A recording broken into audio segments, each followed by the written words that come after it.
प्यार सहित बुलाओ फतेह। वाहिगुरु जी का खालसा वाहिगुरु जी की फतेह।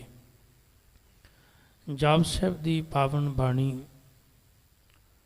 जो कि आप 155 पौड़ियां तक विचार सांझी कर चुके हैं। आओ गुरदेव कृपा बख्शिश करन।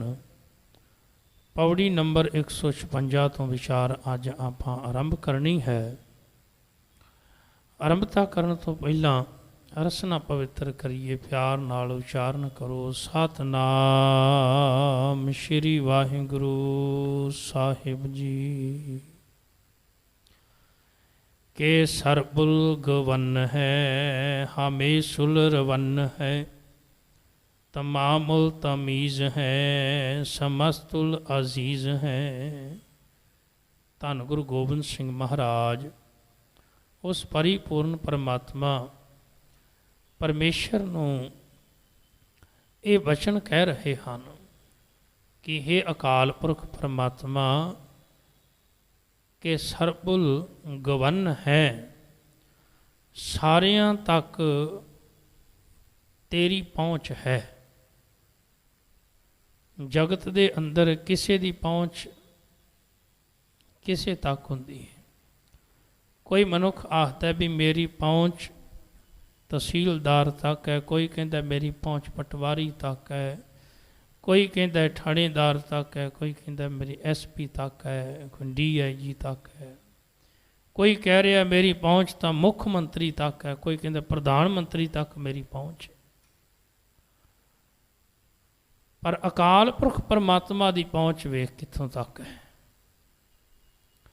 उनकी पहुँच तो कल आप बचन साझा किया सी ना, सैल पत्थर में जंतु पाए ताका रिजक आग्या कर धरिया।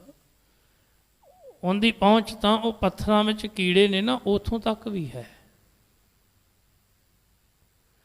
अकाल पुरख की पहुँच हर एक जीव तक है। भलिया तेरी पहुँच तो कुछ बंदियां तक हो सकती है, किसी हाकम तक हो सकती है, किसी सरकारी अफसर तक हो सकती है, कुछ संबंधी मित्र तक हो सकती है, किसी देश तक हो सकती है कह लवो। पर अकाल पुरख की पहुँच तो हर एक जर्रे तक है।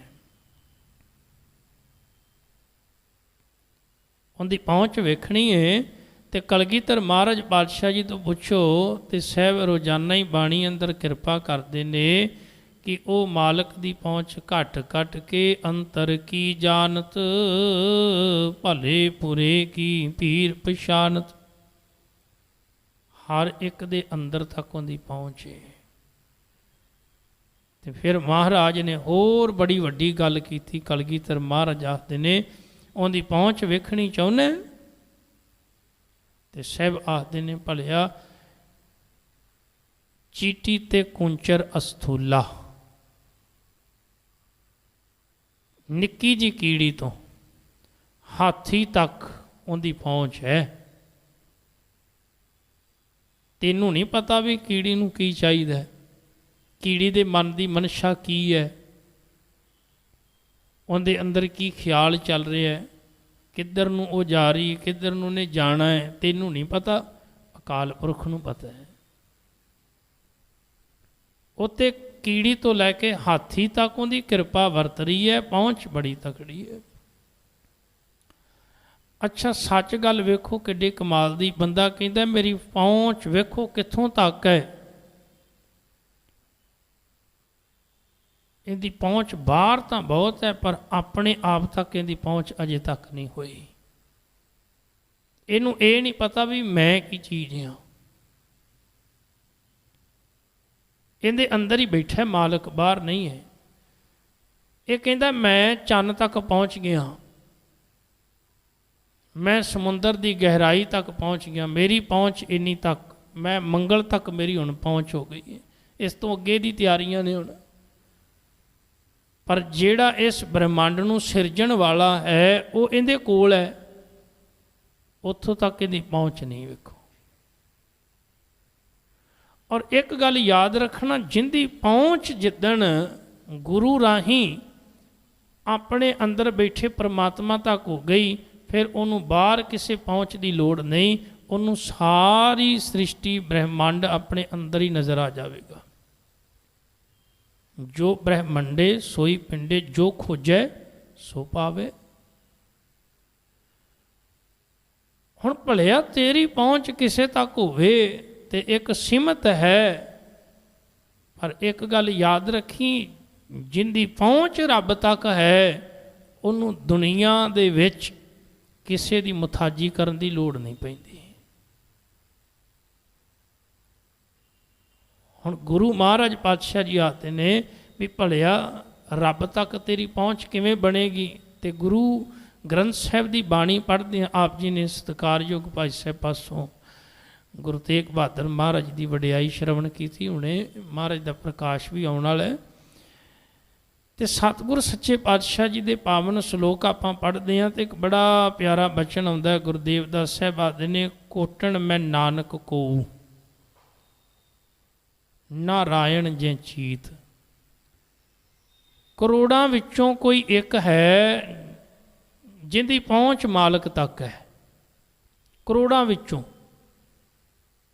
कोई एक है, कोटन मैं नानक। 1 करोड़ की गल नहीं की महाराज ने भी 1 करोड़, 1 कोट शब्द वरत लेंदे, 2 कोट 3 कोट। कोटन मैं नानक, करोड़ां विचों किसी एक दी पहुँच नारायण भाव परमेश्वर तक है।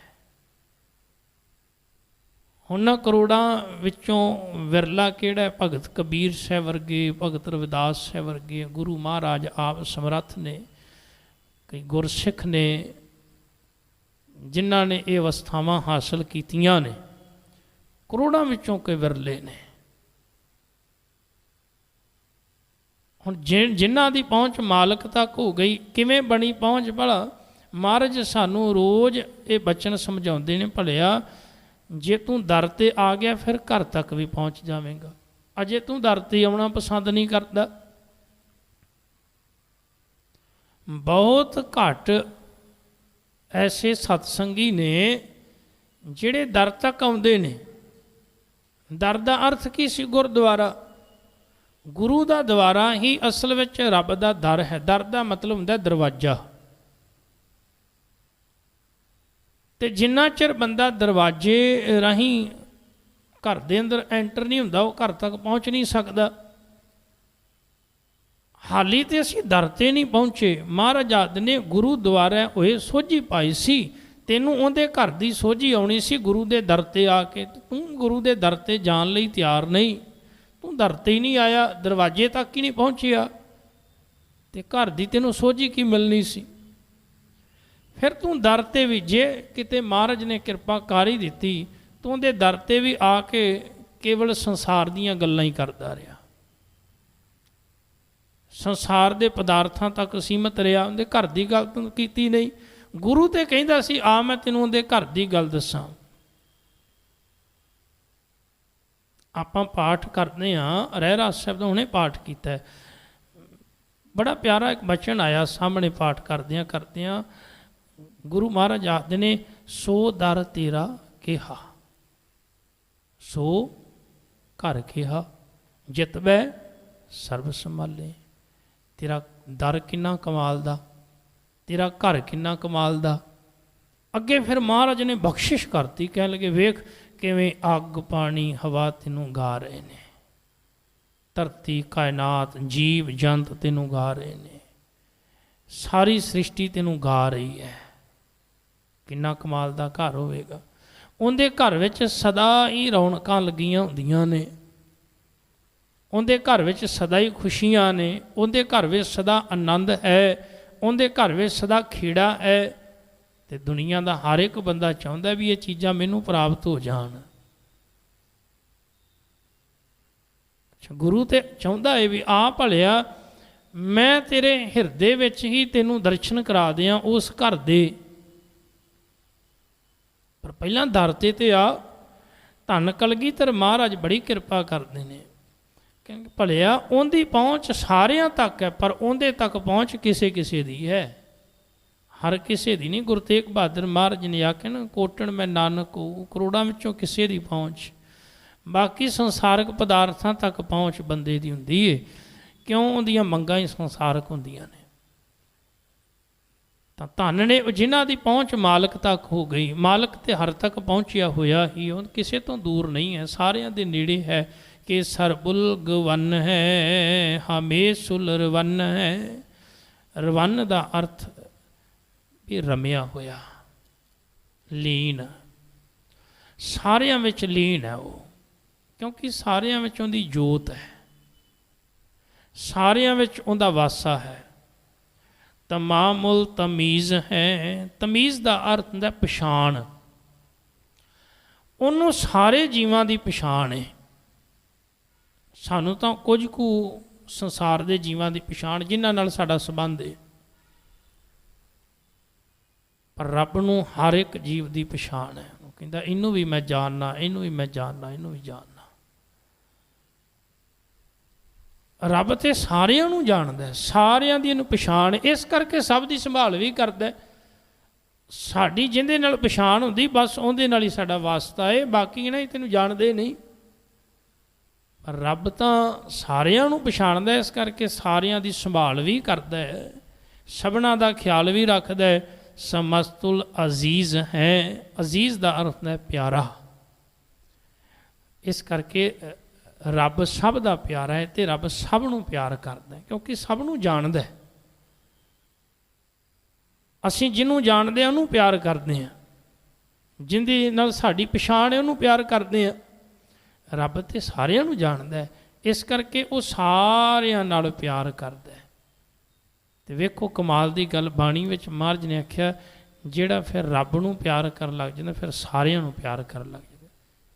ऐसा क्यों भला भी प्यार एक नाल ते सारियां नाल क्यों? आपां दुनियावी गल ही समझ लईए भी जदों आपां किसी मनुख नूं तरजीह देने आ, चंगा मनदे आ, कोई नवां रिश्ता किसी नाल बनदा है, फिर जिन्ने उहदे नाल घर नाल जी जुड़े हुंदे ने फिर सारियां नूं आपां प्यार करदे आ, सारियां नूं आपां सत्कार दिंदे आ। केवल एक मनुख कारण, अगर उस मनुख दे नाल 10 मनुख होर जुड़े हुए ने, आपां उन्हां 10 दा सत्कार करदे आ। क्यों? क्योंकि वो एक नाल 10 पिछे जुड़े हुए ने, संबंध है उन्हां दा। ते रब दा संबंध ते सारी दुनिया नाल है। इस करके महाराज ने आख्या, जो हर का प्यारा सो सबना का प्यारा। जिहड़ा रब नूं फिर प्यार करदा है, रब उहनूं प्यार करदा है, ते रब ते सबना नूं प्यार करन वाला है। इस करके फिर उहनूं कोई मंदा कोई माड़ा दुनिया अंदर नहीं नजर आउंदा, सब नूं प्यार करदा है। समस्तुल अजीज़ है, सब नूं प्यार करन वाला। परम परम ईश है, परम भाव वड्डा उच्चा, परम श्रेष्ठ, ईश भाव ईश्वर मालक, अकाल पुरख सारियां तो वड्डा मालक है, श्रेष्ठ उच्चा। वो ऐसा मालक है सारी कायनात दा। कोई मालक होएगा एक घर दा, कोई 2 घर दा, कोई 1 किला, कोई 2 किला, कोई 10 किले, कोई बस 100 किले। कोई मालक होएगा एक पिंड दा, कोई एक देश दा। परमात्मा तो सारी कायनात दा मालक है। और जिन्नी भी कायनात, सारी कायनात दा मालक इको ही है, अकाल पुरख परमेश्वर। समस्तुल आदीस है, आदीस आद जमा ईश, आद। और ये नहीं भी वो अज मालक बने हैं, आद तो जदों तो कायनात बनी उदों तो ही मालक है। कहने हैं ना भी फलाना मनुख फलानी चीज़ का मालक बन गया। क्यों? क्योंकि हुण वो चीज़ उनके अंडर आ गई। पर अकाल पुरख के अंडर तो कायनात पहला तो ही सी, जब तो बनाई उन्हें, तो धुर तो ही मालक है, शुरू तो है, अज तो नहीं। समस्तुल आदीस है, सारी कायनात का वो मालक है, पर पहले दिन तो ही है। उनकी मालकीयत जुगो जुग अटल है। आ साडे दावे तो झूठे ने, मैं मालक हाँ, काहदा मालक है भाई? तू तो अपने आप का मालक नहीं है। महाराज जद ने जो धन उपजिया सांगी सो भी संग ना होया, तेरा तो शरीर अपना नहीं, तू मालकीयत संसार दी मल के बैठा, तू दावा करने। वेखो मनुख किन्ने वड्डे भरम विच फसिया होया, कहंदा मैं मालक हाँ इस घर दा। हालांकि इस घर दे विच पहलां खरे किन्ने को आ के रह गए ने, जिस स्टेज ते मैं बैठा पता नहीं किन्ने को प्रचारक को चले गए होने ने, किन्ने को होर आने ने, पता है। एवें वहम भरम पाल लेना ते अपने आप नूं भुलेखे विच रखना, अज्ञानता विच धोखे विच रखना कि मैं मालक हाँ। महाराज आखदे नहीं पढ़िया, मालक इको ही है, वही अकाल पुरख, बाकी सारे भरम विच जी रहे हैं कि असी मालक हाँ। गुरु नानक देव पातशाह जी ने दुनी चांदे ये हंकार नूं कढ दिता सी अंदरों। कहंदा सी मैं 7 पिंडां दा मालक हाँ, 7 झंडे घर दे उत्ते लाए सन। महाराज ने दुनी चंद नूं आख्या, भलिया धर्म कमा, दुनी दा मान ना कर, दौलत दा धन दा मान ना कर, ये तां कदी किसे दी नहीं हुई। ये जिहड़ी माया है ना दौलत, इहदा कोई एक खसम नहीं।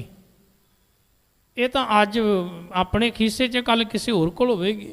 कई बारी वेखो बंदा 100 का नोट घरों पा के तुरे, शाम तक फिर अपने खीसे में आ जाता घूम के, कई बारी किन्नियां कोलों घूम के फिर अपने खीसे में आ जाता। किवें भला? क्योंकि वो अपनी चीज़ है ही नहीं, चलाएमान है, चलण वाली है।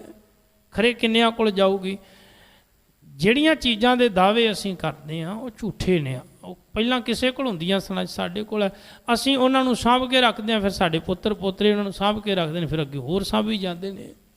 ਜਿਹੜੀਆਂ ਚੀਜ਼ਾਂ ਅਸੀਂ ਸਾਂਭੀਆਂ ਸਾਡੇ ਵੱਡੇ ਵਡੇਰਿਆਂ ਨੇ ਸਾਂਭੀਆਂ ਹੋਈਆਂ ਸਨ।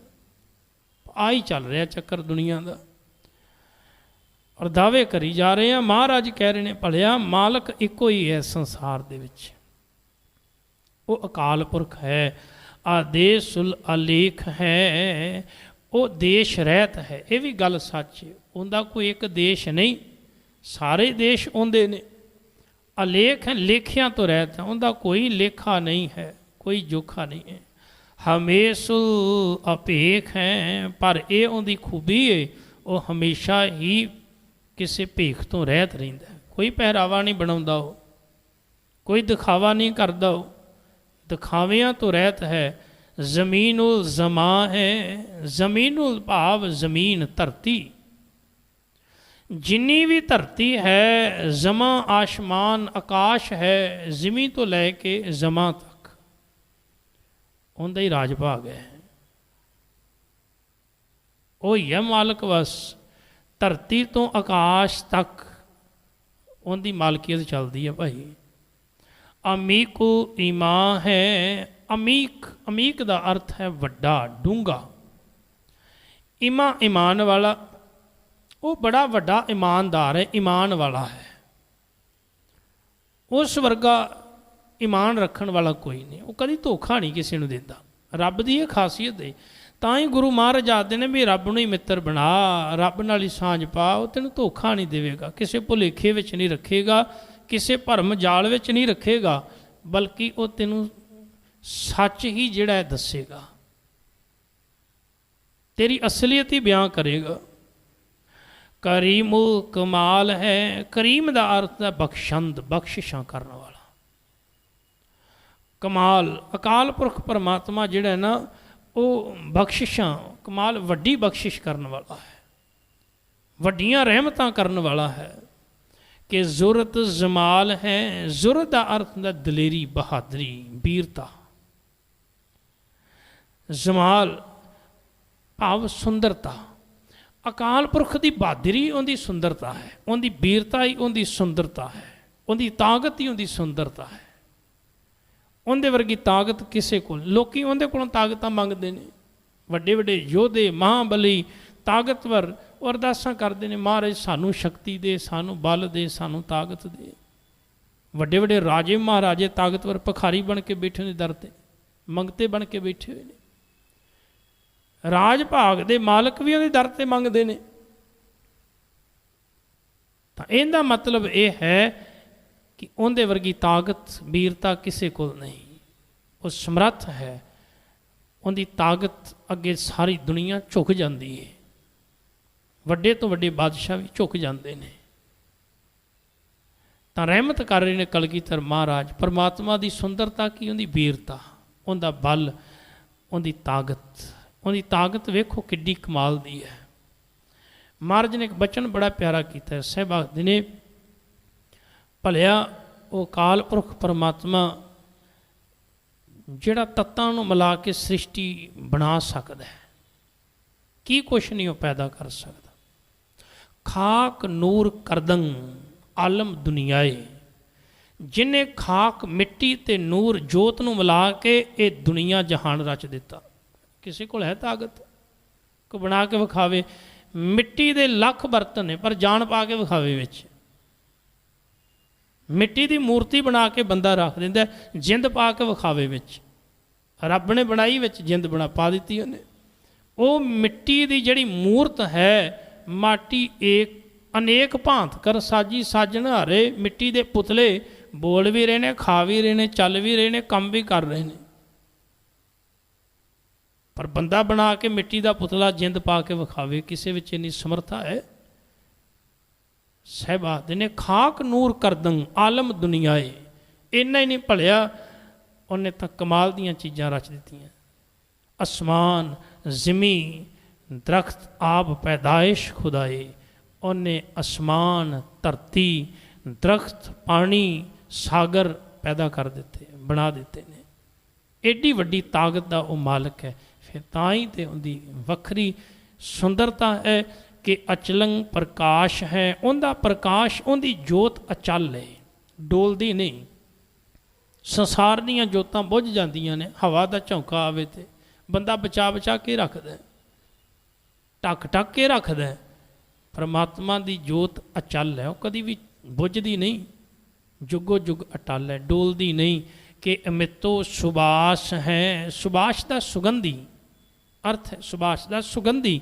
वासना परमात्मा अमित है तो उनकी सुगंधी भी अमित है। भाव वेखो किन्नी कायनात नूं सुगंधी दे रहा है, पर उनकी सुगंधी कभी मुकदी नहीं। इत्थे ते बंदा धूफ दिखावे तो 5 मिनटां बाद पता नहीं लगता सुगंधी गई किथे। पर रब की जिहड़ी कायनात की सुगंधी है, वेखो किवें है। उनकी वनस्पति विचों जिहड़ी सुगंधी हवा दे झोंके ना उहदी मुकदी कदी? 24 घंटे सुगंधी वग चल रही है, मुक्कण ते नहीं आउंदी। इन्नियां रहमतां दा मालक है कि अजब स्वरूप है। अकाल पुरख की जिहड़ी हस्ती है अचरज हैरान कर देने वाली है कि अमेतो विभूत है। परमात्मा का जिहड़ा प्रताप है वो भी बड़ा अमित है, मिणिया नहीं जा सकता, मापिया नहीं जा सकता। आकाश तो धरती ते सूरज दीयां किरणां पैंदियां, बंदा कहना इन्ने डिग्री टैंपरेचर हो गया।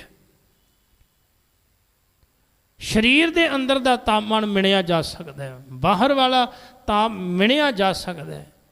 इन्ने माइनस डिग्री, इन्ना प्लस डिग्री, पर परमात्मा का तेज प्रताप किन्ने डिग्री है कोई नहीं मिल सकता, क्योंकि अमित है, मिणिया नहीं जा सकता, मापिया नहीं जा सकता। अखीरली पौड़ी महाराज रहमत कर रहे हैं कि मितो पसाह है। पसाह का अर्थ है पसारा। उनका पसारा नहीं कोई माप सकिया कितना वड्डा है। बंदा कहता है इन्ने स्क्वायर फिट विच मेरा घर है, इन्ने किलियां विच मेरी कोठी है, इन्ने एकड़ का मेरा फार्म है। महाराज आदि ने परमात्मा का जिहड़ा फार्म है ना, उन्होंने तू माप नहीं सकता। उनका पसारा जिहड़ा है उन्होंने कोई मापन वाला पैदा होया ही नहीं, माप ही नहीं सकता भी उनका पसारा कितना वड्डा है। किन्नियां को धरतियां ने बनाइया ने, की पता है, कोई ज्ञान नहीं। किन्ने आकाश बनाए ने, किन्नियां धरतियां ने, किन्ने खंड, किन्ने ब्रह्मांड ने, तू नहीं माप सकता, इन्नी समर्था नहीं है। तो महाराज फिर अखीर ते बचने करते हैं कि मितो पसाह है, उनका मित है, उनका पसारा मापिया नहीं जा सकता। कि आत्म प्रभा है, आत्म का अर्थ है आपा, प्रभा का प्रकाश, उनका जिहड़ा अपने आपे का प्रकाश ही प्रकाश है, चानण ही चानण है। बंदा उनके चानण की मिणती भी नहीं कर सकता। रोशनी रोशनी है सिर्फ। कि अचलंग अनंग है, अकाल पुरख का कोई शरीर नहीं, कोई अंग नहीं है, पर वो अचल है। ਨਾਸ਼ਵਾਨ ਨਹੀਂ ਹੈ। ਕਿ ਮਿੱਤੋ ਅਭੰਗ ਹੈ, ਉਹ ਕਦੀ ਨਾਸ਼ ਹੋਣ ਵਾਲਾ ਨਹੀਂ, ਪਰ ਉਹ ਮਿਣਿਆ ਜਾਣ ਵਾਲਾ ਨਹੀਂ, ਅਮਿਤ ਹੈ, ਉਹਦੀ ਮਿਣਤੀ ਗਿਣਤੀ ਨਹੀਂ ਕੀਤੀ ਜਾ ਸਕਦੀ। ਸੋ ਐਸੇ ਪਰਿਪੂਰਨ ਪਰਮਾਤਮਾ ਦੇ ਗੁਣ ਗਾਈਏ, ਸਿਫਤ ਸਲਾਹ ਕਰੀਏ, ਉਹਦੇ ਚਰਨਾਂ ਨਾਲ ਜੁੜੀਏ, ਤਾਂ ਹੀ ਸਾਡਾ ਇਹ ਜੀਵਨ ਸਫਲਾ ਹੋਵੇਗਾ। ਸਭ ਕਿਰਪਾ ਕਰਨ, ਸਭਨਾਂ ਦੀ ਹਾਜ਼ਰੀ ਪ੍ਰਵਾਨ ਹੋਵੇ। ਹੋਈਆਂ ਭੁੱਲਾਂ ਚੁੱਕਾਂ ਦੀ ਖਿਮਾ। ਵਾਹਿਗੁਰੂ ਜੀ ਕਾ ਖਾਲਸਾ, ਵਾਹਿਗੁਰੂ ਜੀ ਕੀ